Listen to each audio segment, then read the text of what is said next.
Les écosystèmes fonctionnels soutiennent la vie humaine en nous fournissant de l'eau et de l'air propre, de la nourriture et une régulation du climat et des moyens de subsistance. Plus de la moitié de la population mondiale dépend directement des ressources naturelles pour gagner sa vie.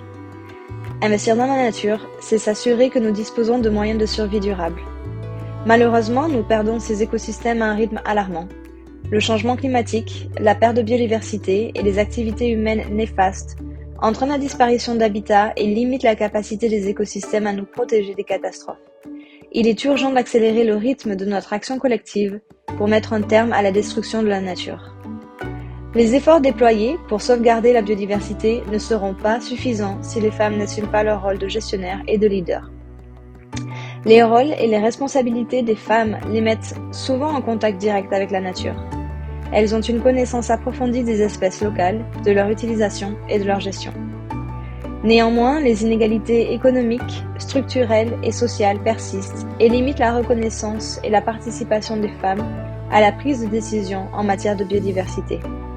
Les femmes ont souvent moins accès et de contrôle sur les terres, les ressources naturelles et autres actifs productifs, ainsi que sur les avantages qui en découlent.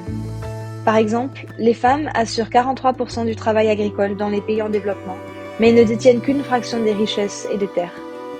Par conséquent, la participation des femmes à l'élaboration des politiques en matière de biodiversité est limitée, ce qui se traduit par des occasions manquées pour la biodiversité.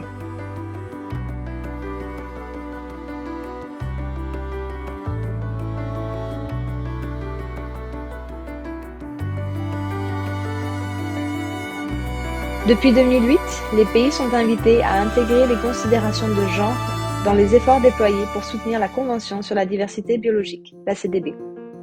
Le cadre mondial pour la biodiversité de la CDB Kunming-Montréal, adopté en décembre 2022 lors de la COP15, est une occasion unique d'accélérer les progrès vers l'égalité des sexes, tout en œuvrant pour l'harmonie avec la nature. Les cibles 22 et 23 appellent à une représentation et une participation tenant compte du genre dans la prise de décision relative à la biodiversité et à l'égalité des sexes lors de la mise en œuvre du cadre. Lorsque les gouvernements créent ou révisent des stratégies conformes au cadre mondial pour la biodiversité Kunming-Montréal, ils doivent veiller à ce que les femmes soient habilitées à apporter leurs connaissances et compétences spécialisées et à façonner les politiques qui auront un impact sur elles, leurs familles et leur communauté. Le PNUD lance une nouvelle publication et un cours d'apprentissage en ligne, tous deux intitulés « Égalité des sexes, autonomisation des femmes et leadership dans la planification et les rapports nationaux sur la biodiversité ». Ces nouvelles offres visent à aider les parties à intégrer systématiquement la dimension de genre dans leurs stratégies et plans d'action nationaux en matière de biodiversité, les SPANB, et à garantir la contribution des femmes et des hommes à la sauvegarde des écosystèmes clés. Dans ce document, nous examinons les principaux points d'entrée pour l'intégration de la dimension de genre dans la gestion de la biodiversité. Il s'agit notamment de la mise en place d'un environnement favorable, de reconnaître le savoir des femmes, de soutenir la participation des femmes aux consultations des parties prenantes et aux opportunités de leadership, de favoriser l'accès des femmes à des moyens de subsistance durables, de définir des systèmes de collecte de données et de suivi, et de planifier les ressources. Nous examinons également les résultats d'un bilan du projet des 6e rapports nationaux du FEM, qui a permis de recueillir les enseignements tirés de l'intégration de la dimension de genre dans les projets de portée mondiale.